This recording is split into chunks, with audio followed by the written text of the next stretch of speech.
नमस्कार दोस्तों, मेरे best LIC plan YouTube channel पर आपका स्वागत है। दोस्तों, आज हम चर्चा करेंगे एक सक्सेसफुल इंश्योरेंस एजेंट के अंदर होने वाले एक महत्वपूर्ण गुण की, और वह गुण यह है कि बी ए गुड लिसनर।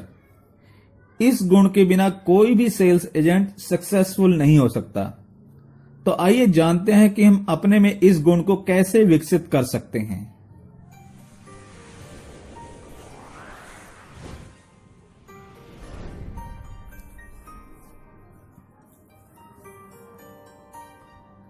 मित्रों, दूसरों की पसंद को या जरूरत को जानने का एक सर्वश्रेष्ठ गुण है एक अच्छा श्रोता बनना।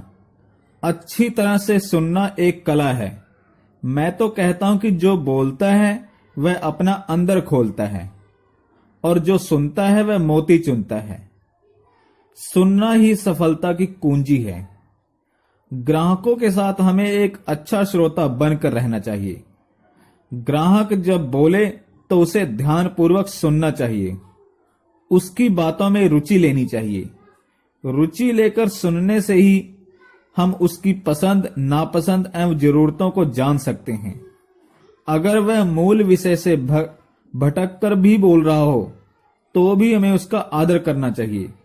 हाँ, बीच बीच में कुछ ऐसे सवाल जरूर करने चाहिए जो उसे बोलने के लिए प्रेरित करें। हमारे यही सवाल उसे मूल विषय की तरफ मोड़ देंगे। जब ग्राहक बोले तो कभी भी बीच में टोका टाकी नहीं करनी चाहिए, यानी बीच में ही उसे रोकने या टोकने का प्रयास नहीं करना चाहिए। मित्रों, मेरे अनुभव कहते हैं कि वह जितना अधिक बोलेगा उतना ही अपनी जरूरत या पसंद नापसंद को अपने सामने रखेगा। एक ना कहने वाला व्यक्ति भी अगर बातचीत शुरू कर देता है और बोलते जाता है तो वह अपने ना और इस ना के कारण को भी स्पष्ट कर देता है। इतना ही नहीं, उसकी ना किस तरह से हाँ में बदलेगी वह इसकी तरफ भी इशारा कर देता है। इसलिए उसकी पूरी बातें सुनने के बाद हम उसके ना को हाँ में बदल सकते हैं।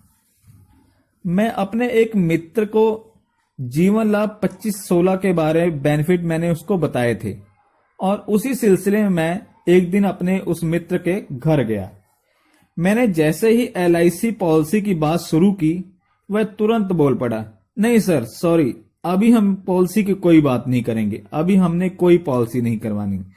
मैं अभी पॉलिसी के बारे में बिल्कुल भी सुनना नहीं चाहता। कृपया इस संबंध में कोई बात ना करें, क्योंकि मैं अभी पॉलिसी के बारे में सोच ही नहीं सकता। मित्रों, पॉलिसी के बारे में उसकी प्रतिक्रिया देखकर मैं चुप हो गया। मैंने पॉलिसी के विषय को ही बदल दिया। मैंने विषय बदलकर बातचीत शुरू की। वह दूसरे विषयों पर बहुत खुश होकर बातचीत कर रहे थे। उन्होंने मेरे लिए चाय भी मंगाई। मैं चाय पी रहा था और उन्हें कुछ न कुछ बोलने के लिए प्रेरित भी कर रहा था। मैं सिर्फ वाह, वेरी गुड, बहुत अच्छे, एक्सीलेंट जैसे शब्दों का इस्तेमाल कर रहा था। वह इन शब्दों से प्रेरित होकर बोलते चले जा रहे थे। एकाएक बोलते बोलते उन्होंने कहा, जानते हैं सर जी, अभी मेरे सामने एक ही लक्ष्य है केवल, और वह है मेरी बेटी की शादी।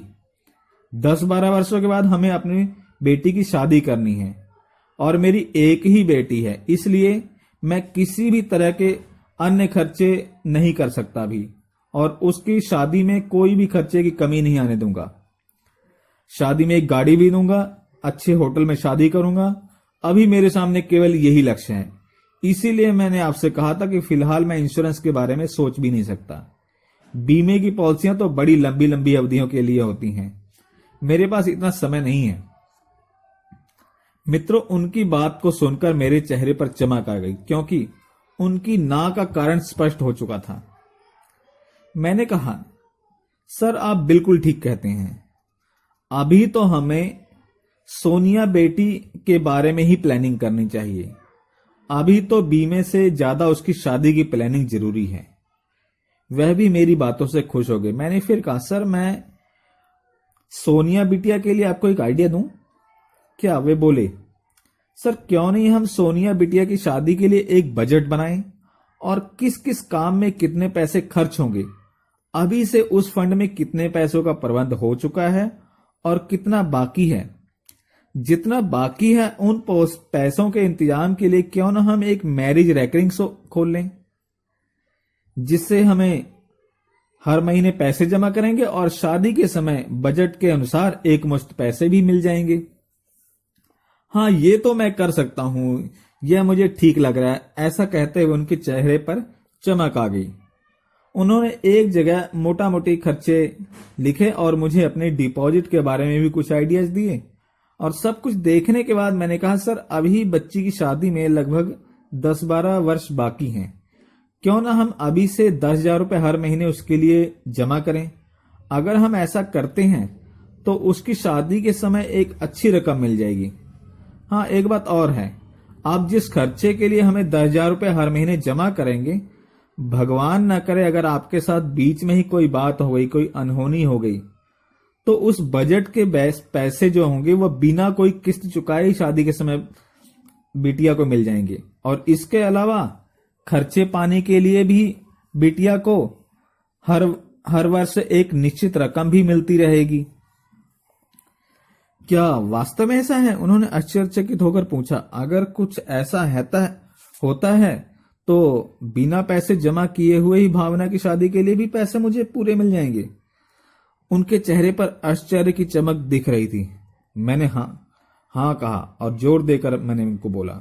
वे तुरंत तैयार हो गए और बोले कि लेकिन हमें हर महीने पैसे देने में दिक्कत लगती है, हर महीने हम नहीं दे सकते, हम एक ही बार साल में देंगे। तो मित्रों, मैं भी यही चाहता था। मैंने उनको साल में ही एक बार पैसे देने की तैयारी की और उन्हें 933-13-10 की एक प्रेजेंटेशन उनको दी और वे तैयार हो गए। उन्होंने हमें पूरे एक साल के पैसों की किस्त भी दे दी। इस प्रकार से हमने एक अच्छी पॉलिसी पाई। मित्रों, अगर मैं उनकी ना सुनकर वापिस आ जाता, उनके दिल की बात जानने की कोशिश नहीं करता, उन्हें अच्छी तरह से नहीं सुनता या उन्हें बोलने के लिए प्रेरित ना करता, तो क्या इतनी अच्छी पॉलिसी की बिक्री संभव थी? इसलिए मित्रों, एक अच्छे श्रोता बने। मैं जानता हूं कि बोलना आसान है लेकिन सुनना कठिन है, परंतु अगर व्यवसाय में हमें सफलता पानी है, किसी के साथ अच्छे संबंध स्थापित करने हैं, तो हमें व्यवहारों में सुनने के गुण को विकसित करना ही होगा। मित्रों, उम्मीद करता हूं कि आप भी इस गुण को अपनाएंगे अपने जीवन में। और इस वीडियो में इतना ही, जल्दी ही मिलेंगे एक नई वीडियो में। लेकिन यदि आप मेरी वीडियो पहली बार देख रहे हैं तो मेरी नई वीडियो के इंटीमेशन आप तक पहुंचती रहे, इसके लिए आप अभी अपना नाम और मोबाइल नंबर इस वीडियो के कमेंट बॉक्स में भी लिख दें और साथ ही नीचे लाल रंग के सब्सक्राइब को टच करके सब्सक्राइब भी अवश्य कर लें और बेल को भी टच कर दीजिए और ऑल नोटिफिकेशन को ऑन कर लीजिए, ताकि ऐसे ही नॉलेजेबल वीडियो की इंटीमेशन आप तक ऑटोमेटिकली पहुंचती रहे। इसी के साथ धन्यवाद। जय हिंद।